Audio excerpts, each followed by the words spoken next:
Hello everyone. So, how are you? You must be thinking why I'm so happy today. Yes, I am happy for you, for my student. You must be listening from yesterday that CBSE has cancelled the July examination. It is true. But some student is questioning about how they will uh, giving marks. So this is the one question, and second confusion is when will be the next exam, or this is the final marks that CBSE will give. So these two confusion today in this video I will clear. Okay. Hello everyone, welcome to my channel Economics with Punita ma'am.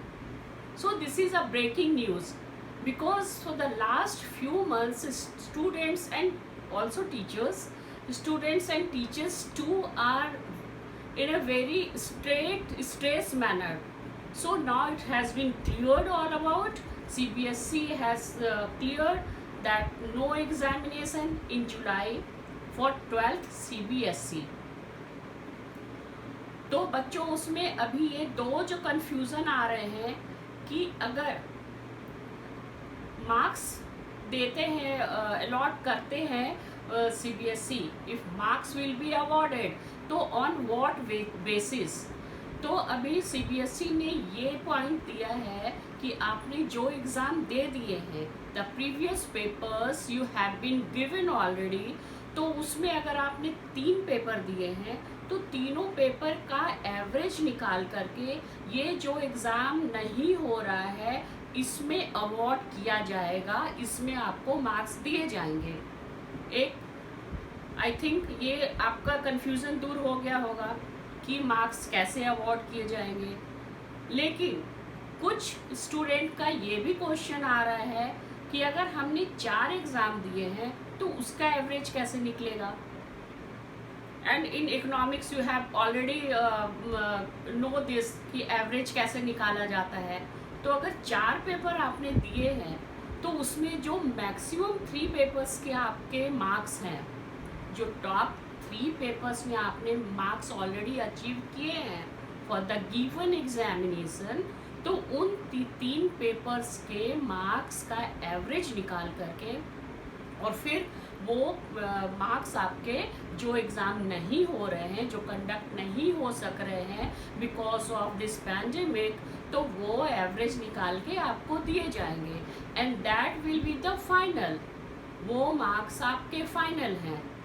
अब फिर से एक question आ रहा है, जो student बहुत ज़्यादा जिन्होंने मेहनत करी थी, और एक दो स्टूडेंट का ये भी आ रहा है कि उनके अकाउंट्स के एग्ज़ाम अच्छे नहीं गए थे, तो वो लोग ये सोच रहे थे कि इकोनॉमिक्स का एग्ज़ाम दे करके वो लोग मार्क्स कंपनसेट कर देंगे.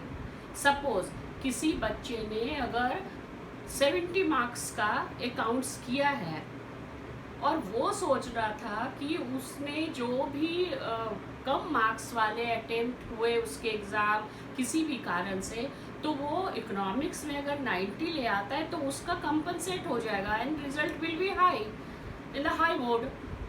तो अभी ऐसा है कि डोंट बी कंफ्यूज्ड.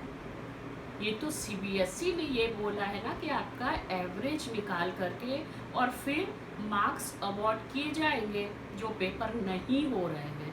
लेकिन उसके साथ CBSE ने एक ऑप्शन और दिया है कि when things this atmosphere will be normal, मतलब ये पैंडेमिक जब नॉर्मल हो जाता है तो एक ऑप्शन ये है कि जो बच्चे अपने अवॉर्डेड मार्क्स से, अपने गिवन मार्क्स से सेटिस्फाइड नहीं है, वो फिर से एग्ज़ाम दे सकते हैं.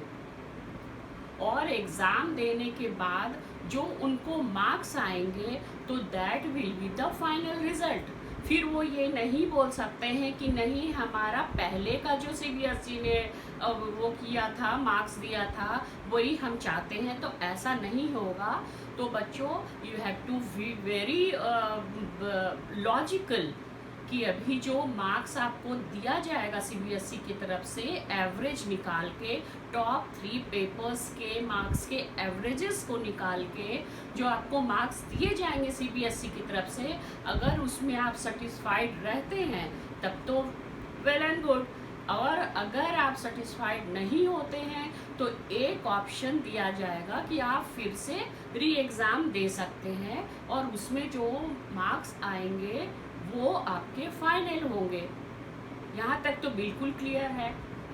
But one question is there also कि Supreme Court is not satisfied with this answer कि जो एग्ज़ाम होंगे वो कब होंगे, क्योंकि 12th के बाद तो बच्चे अपने प्रोफेशनल कोर्स की तैयारी करने लगते हैं, वो लोग आगे की सोचने लगते हैं कि क्या करना है 12th के बाद, किधर जाना है, कौन सी स्ट्रीम में जाना है, क्या करना है। तो ऐसे में ये जो एग्ज़ाम का ऑप्शन दे रहे हैं कि फिर से एक ऑप्शन दिया जाएगा बच्चों को, तो वो एग्ज़ाम कब होगा CBSE is not cleared about. तो सुप्रीम कोर्ट ने इसके ऊपर आंसर मांगा है।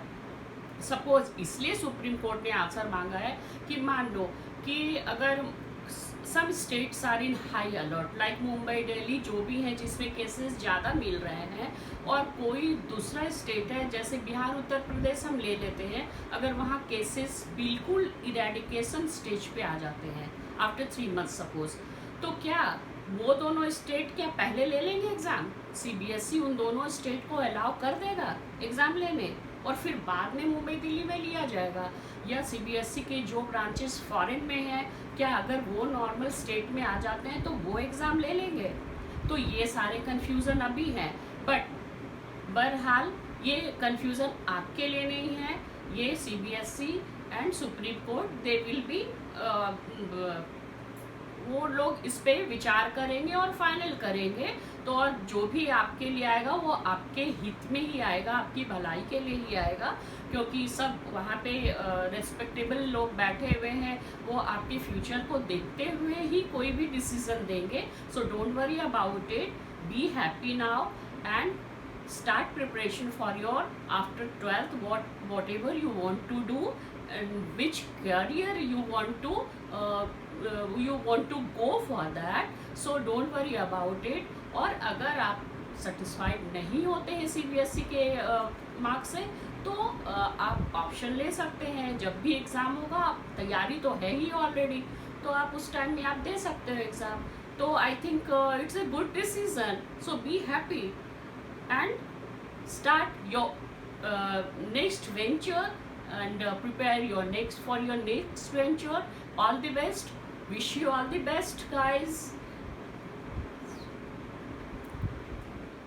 तो बच्चों, अगर आपको मेरी जानकारी अच्छी लगी and you are very clear, your confusion has clear, जो भी कल से बच्चों के क्वेश्चंस आ रहे थे कि कैसे होगा क्या होगा, तो आई होप कि मैंने वो सारे पॉइंट्स को क्लियर कर दिया है। अगर आपको मेरा वीडियो अच्छा लगता है तो और ये जानकारी अच्छी लगी तो please like, share and subscribe and don't forget to share my video।